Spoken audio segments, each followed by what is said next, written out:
malam para pemirsa yang berbahagia dimanapun berada. Kita berjumpa kembali dalam kajian ayat suci bersama narasumber kita Dr. Ahmad Lutfi. Sehat ya Pak Lutfi? Alhamdulillah walafiat. Alhamdulillah. Di malam hari ini kita akan meneruskan pembahasan kita masuk dalam pembahasan Quran surat Ar-Rahman Pak Lutfi. Saya melihat di situ ada 78 ayat begitu ya. Dan di situ ada satu kalimat yang mana itu diulang-ulang ya. Nanti bagaimana penjelasan tersebut menurut jenengan? Nanti kita dengarkan seperti apa penjelasan beliau. Monggo Pak Lutfi. Ya, terima kasih atas pertanyaan yang disampaikan. Di dalam hal ini, di dalam surat Ar-Rahman ini yang patut kita letakkan dulu di dalam membahas ini, bahwa surat Ar-Rahman ini turun berkaitan dengan surat yang terakhir kita bahas di beberapa minggu yang lalu. Yang mana di beberapa minggu yang lalu Amayata Alun ya. Surat An-Naba itu Tuhan menjelaskan bagaimana Tuhan menghidupkan orang mati terkait dengan pertanyaan Quraisy, yang mana Quraisy dalam hal ini mencerna itu sulit bagaimana yaumul ba'ats itu terjadi gitu. Nah, di konteks ini itu sebetulnya surat Ar-Rahman itu dalam catatan kronologi itu, kronologi dalam hal ini patut dipahami ya, kronologi yang saya pahami itu karena masing-masing kronologi itu berbeda-beda. Ada yang berbasis riwayat, ada yang berbasis perkembangan ide dan seterusnya. Nah, saya menulis sebuah tafsir kronologi sendiri di dalam hal ini yang ini dalam proses penerbitan. Nah, di dalam catatan saya ini surat Ar-Rahman ini jatuh setelah surat An-Naba begitu. Nah, karena surat An-Naba atau Amayata Sa'alun itu berkaitan dengan perdebatan yang terjadi di Quraisy terkait dengan bagaimana Tuhan menghidupkan orang mati, maka di ayat ini itu sebetulnya lanjutan dari apa yang telah dijelaskan di surat An-Naba begitu. Nah, mengawali pembahasannya di dalam surat Ar-Rahman ini, Tuhan menjelaskan dulu di surat Ar-Rahman ini dalam satu fakroh, satu alinea. Alinea itu berbunyi Ar-Rahmanu 'allamal Qur'an khalaqal insana 'allamahul bayan. Itu fakroh yang pertama gitu.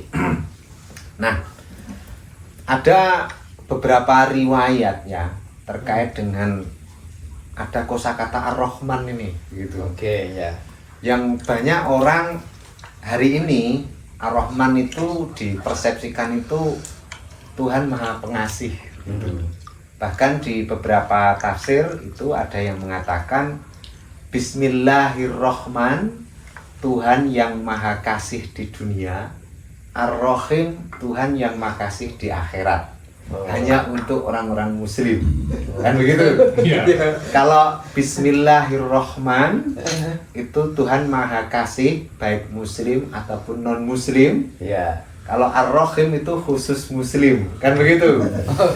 Nah, itu anggapan kebanyakan orang dalam konteks hari ini dan di beberapa tafsir-tafsir yang ada begitu.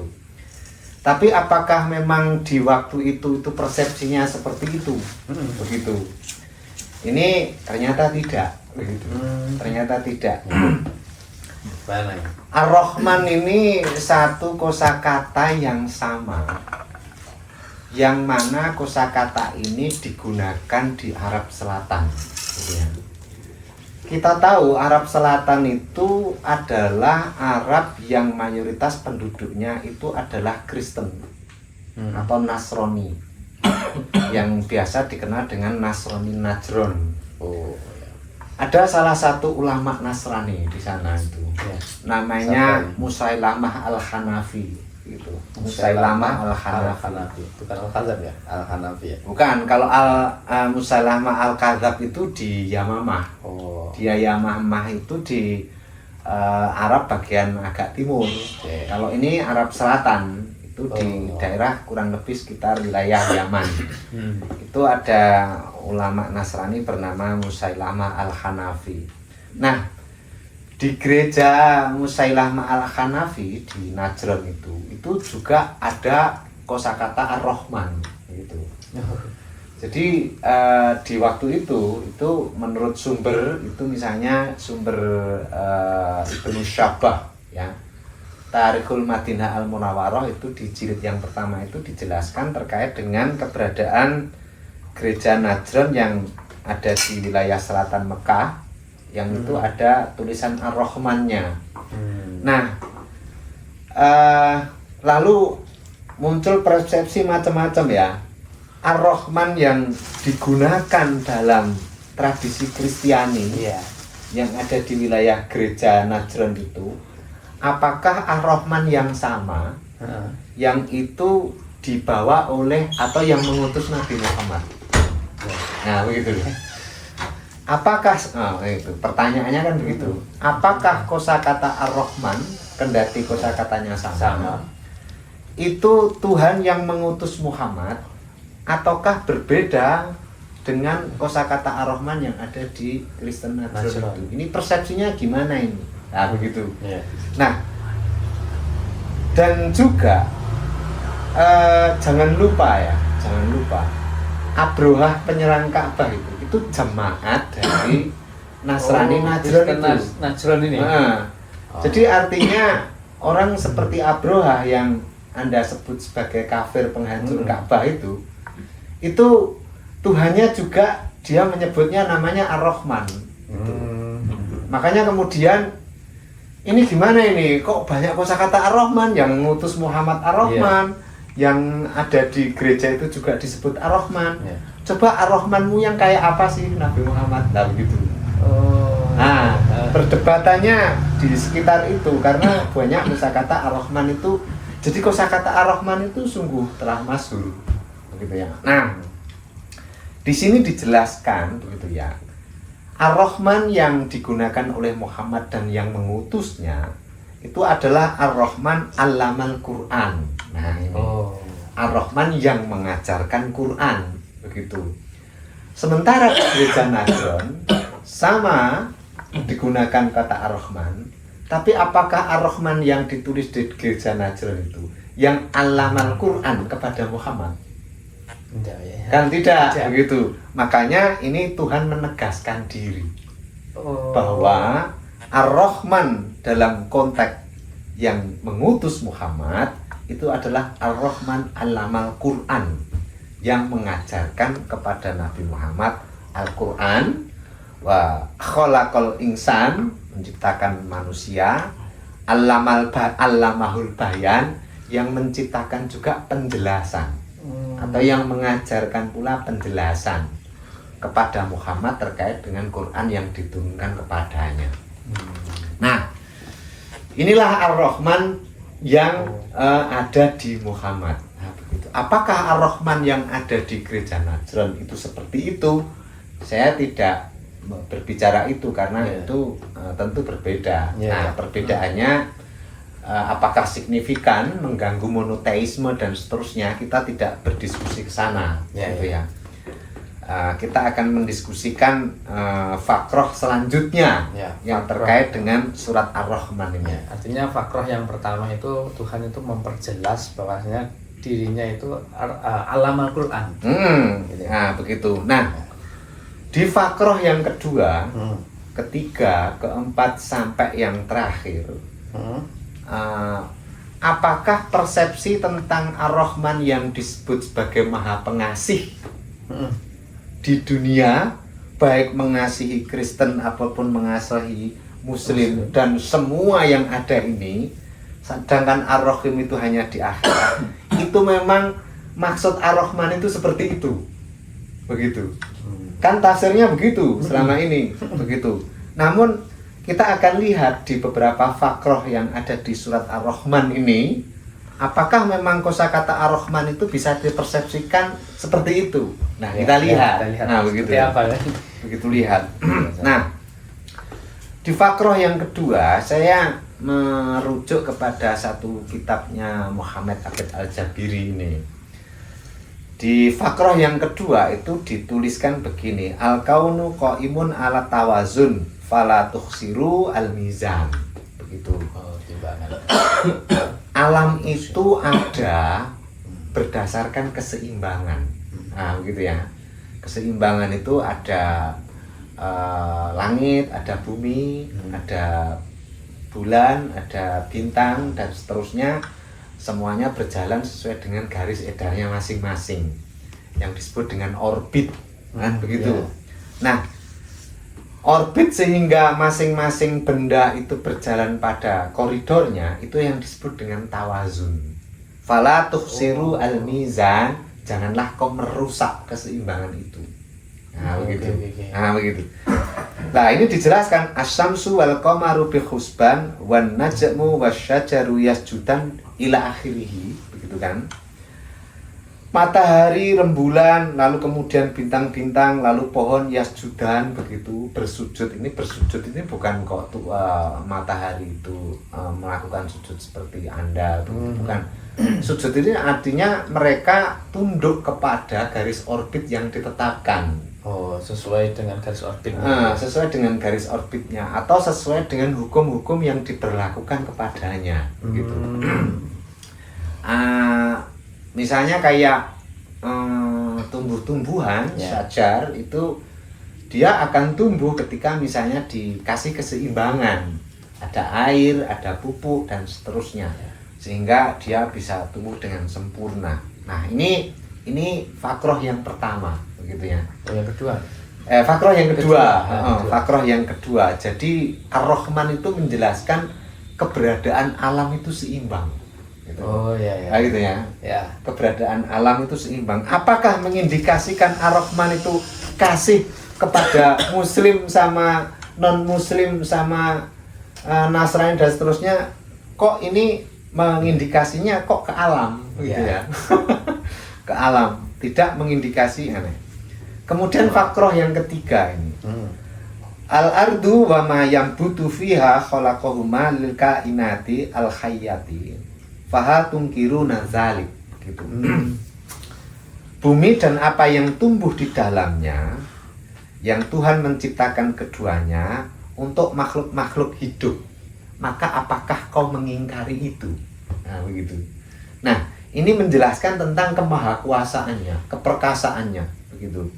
Yang pertama menjelaskan keseimbangan, yang kedua menjelaskan tentang keperkasaannya untuk mengatur terkait dengan apa yang hidup di alam semesta ini. Nah, kan begitu. Sedangkan fakroh yang ketiga, keempat ya. Bitawazuni tastaqirul bihar wa yatakunul lu'lu'u wal marjan wa tajri as-safan, begitu. Keseimbangan di mana laut itu menetap dan lu'lu' wal marjan ini mutiara itu tersusunnya mutiara itu wa tajri safan, dan kemudian perahu itu bisa berjalan di atas air, di bahar itu tadi. Itu semuanya bagian dari keseimbangan yang diciptakan oleh Tuhan. Nah, lagi yang kelima ini, bifasatit tawazun taqumus sa'atu wa yafni kullu syai'in wa yabqillahu wahdahu. Kerusakan keseimbangan ini akan menjadikan kiamat atau saat gitu. Jadi ketika Anda mencoba merusak keseimbangan itu, itulah yang disebut dengan sa'ah itu. Bifasatit tawazuni taqumus sa'atu. Dengan rusaknya keseimbangan, maka sa'ah itu akan terjadi. Nah, kan begitu. Nah, makanya di dalam hal ini alam ini berdiri berdasarkan keseimbangan itu, maka janganlah Anda merusak keseimbangan itu. Kurang lebih begitulah penjelasannya. Kemudian yang keenam, khina idin tangshikus sama'u wa taksifudz dzunub. Ketika sya'ah itu terjadi, langit itu pecah dan terbukalah dosa. Wal masiru al jannatu awin naru. Lalu tempat kembalinya itu surga atau neraka, begitu. Nah, dalam hal ini kita bisa melihat bahwa Ar-Rahman itu tidak mengindikasikan, gitu ya. Tidak mengindikasikan soal-soal seperti kasih Tuhan terkait dengan orang mukmin atau orang kafir atau orang ini tidak. Jadi Ar-Rahman ini mengindikasikan Tuhan itu sebagai penjaga alam semesta, merawatnya, menciptakan keseimbangannya, dan dia sebagai penguasa di situ. Jadi Ar-Rahman itu justru menunjukkan arti yang Tuhan itu keperkasaannya dalam menciptakan. Jadi tidak mengindikasikan arti belas kasih, tapi mengindikasikan arti keperkasaannya, kekuasaan yang luar biasa dalam mengcare itu menjaga, mengatur, lalu kemudian menentukan keseimbangan dan seterusnya itu. Dari sinilah makanya kemudian Ar-Rahman yang dipersepsikan kasih kepada muslim dan mukmin serta kafir dan ini kasih semuanya, itu kok tidak terindikasikan di dalam surat Ar-Rahman ini. Justru Ar-Rahman ini menegaskan tentang keperkasaan dan kemahakuasaan Tuhan. Bukan belas kasih.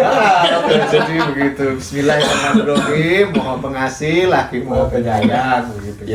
Tidak begitu ya. Jadi justru mengindikasikan Tuhan yang sangat perkasa, yang menciptakan alam, yang mengatur kerja alam ini, yang mana perusak-perusaknya itu adalah kamu. Nah, kamu ini khitabnya kepada musuh Muhammad, kafir. Kafir itu dimana kafir dalam konteks ini terindikasi bagian dari orang yang merusak keseimbangan itu. Nah, pembawa keseimbangan di dalam hal ini adalah Muhammad, begitu loh. Jadi Ar-Rahman ini ada dua aspek ini ya. Satu aspek menegaskan kemahakuasaan dan kedikdayaan Tuhan. Aspek yang lain ini menyindir kepada musuh Muhammad di Mekah terkait kamu sebagai kafir ini bagian dari orang yang merusak keseimbangan alam ini. Nah, perusakan keseimbangan yang dilakukan oleh Quraisy ini apa? Kan begitu? Perusakan sehingga Tuhan harus menyindir mereka bahwa mereka ini bagian dari perusak keseimbangan itu. Nah, sejauh pemahaman saya terkait dengan menelusuri terkait dengan sejarah Mekah, perusak keseimbangan itu karena kehidupan Mekah di mana Nabi Muhammad itu hadir dan muncul sebagai nabi di sana. Itu karena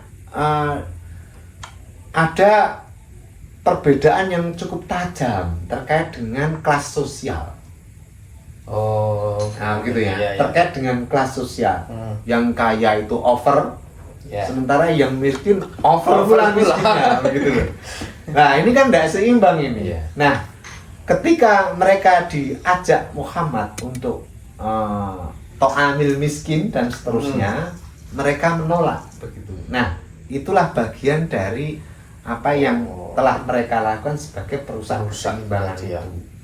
Nah, di dalam konteks inilah sebetulnya Ar-Rahman itu hadir di masa Muhammad ketika Muhammad berada di Mekah. Nah, begitu ya. Ar-Rahman menunjukkan terkait dengan kekuasaannya.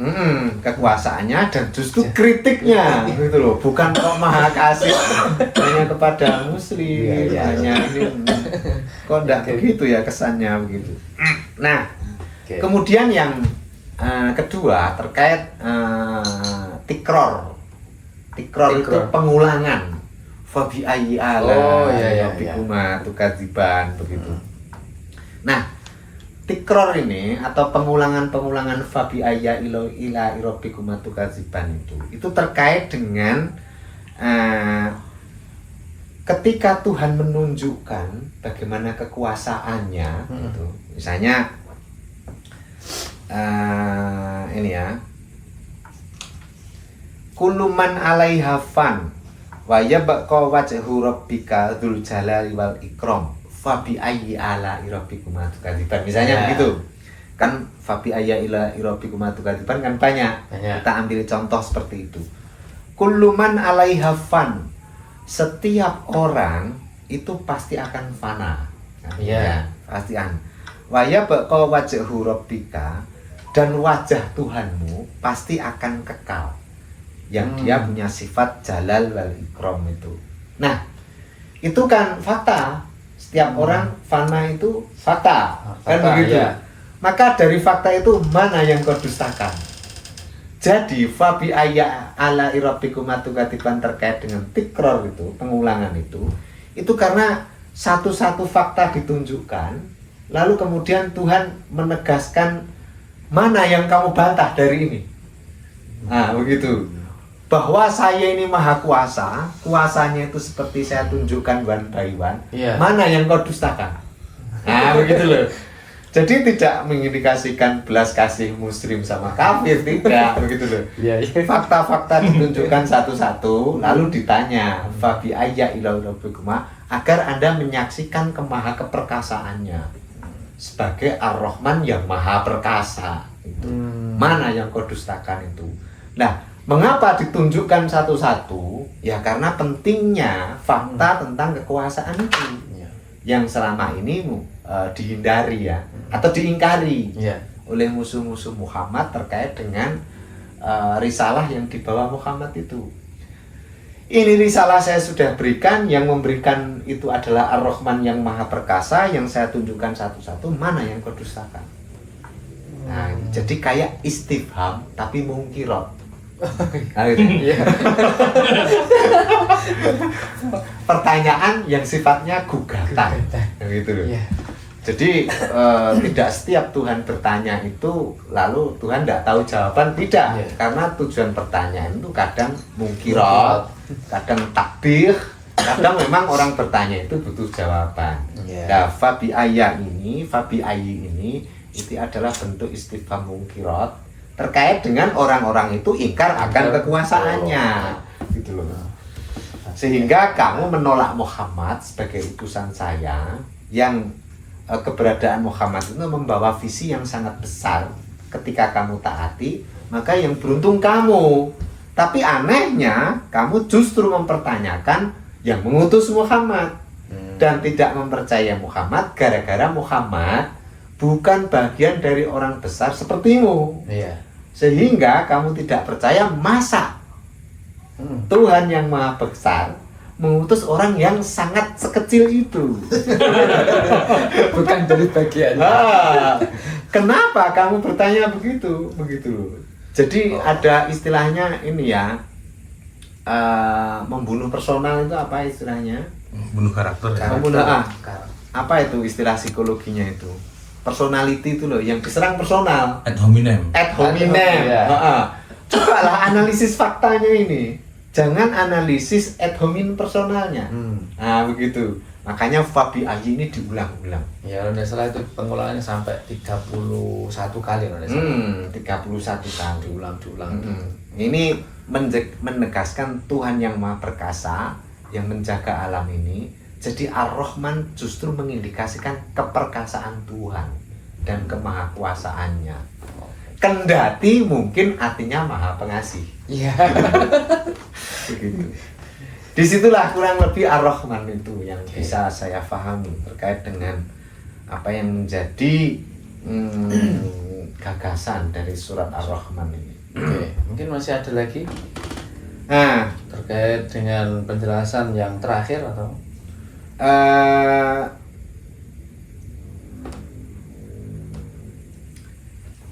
Saya kira di dalam Ar-Rahman ini ada dua ini yang bisa kita simpulkan ini ya, seperti yang telah saya katakan tadi. Yang pertama, Ar-Rahman itu berbeda dengan Ar-Rahman yang dipersepsi. Kendati saya tidak mengatakan Ar-Rahman yang ada di Kristen Selatan itu tidak monoteis, tidak, begitu ya. Ini hanya kosakata yang sama, tapi diisi dengan makna yang sesuai dengan kekondisian Muhammad. Karena gentingnya keadaan Nabi Muhammad yang ditolak oleh kaumnya sendiri. Nah, begitu. Kurang lebih begitu. Nah, kemudian apa yang bisa kita tarik yang kedua itu terkait dengan kata Ar-Rahman yang tertulis di dalam surat Ar-Rahman ini mengindikasikan kekuasaan Tuhan yang luar biasa terkait dengan dia menjaga alam semesta ini. Kemudian yang ketiga, yang terakhir, ini terkait dengan khitabnya kepada musuh Muhammad yang selama ini menghindari, mengingkari keberadaan Muhammad dan wahyunya yang justru itu menyerang Muhammad secara ad hominem. Nah, begitu. Kenapa Anda mengatakan Muhammad itu sihrun mubin, kena sihir? Kenapa Anda mengatakan Muhammad itu majnun? Itu kan menyerang pribadi. Cobalah analisis apa yang menjadi pesannya. Katanya ungzur makol wala tangzur mangkol. Lihatlah apa yang dikatakan, jangan lihat orang siapa yang mengatakan, kan begitu. Jadi di dalam hal ini penting bagi orang Arab untuk membaca pesan itu agar Anda tidak menyerang secara ad hominem kepada Muhammad. Saya kira begitu yang bisa saya jelaskan terkait dengan Ar-Rahman. Begitu para pemirsa dari penjelasan beliau terkait dengan Quran Surat Ar-Rahman. Mungkin apabila pemirsa semuanya ingin bertanya atau masih galau terkait dengan Quran surat tersebut, bisa ditanyakan di kolom komentar. Saya rasa seperti itu, dan mungkin bisa kita akhiri Pak Lutfi ya. Di lain kesempatan dengan Quran surat yang lain. See you next time.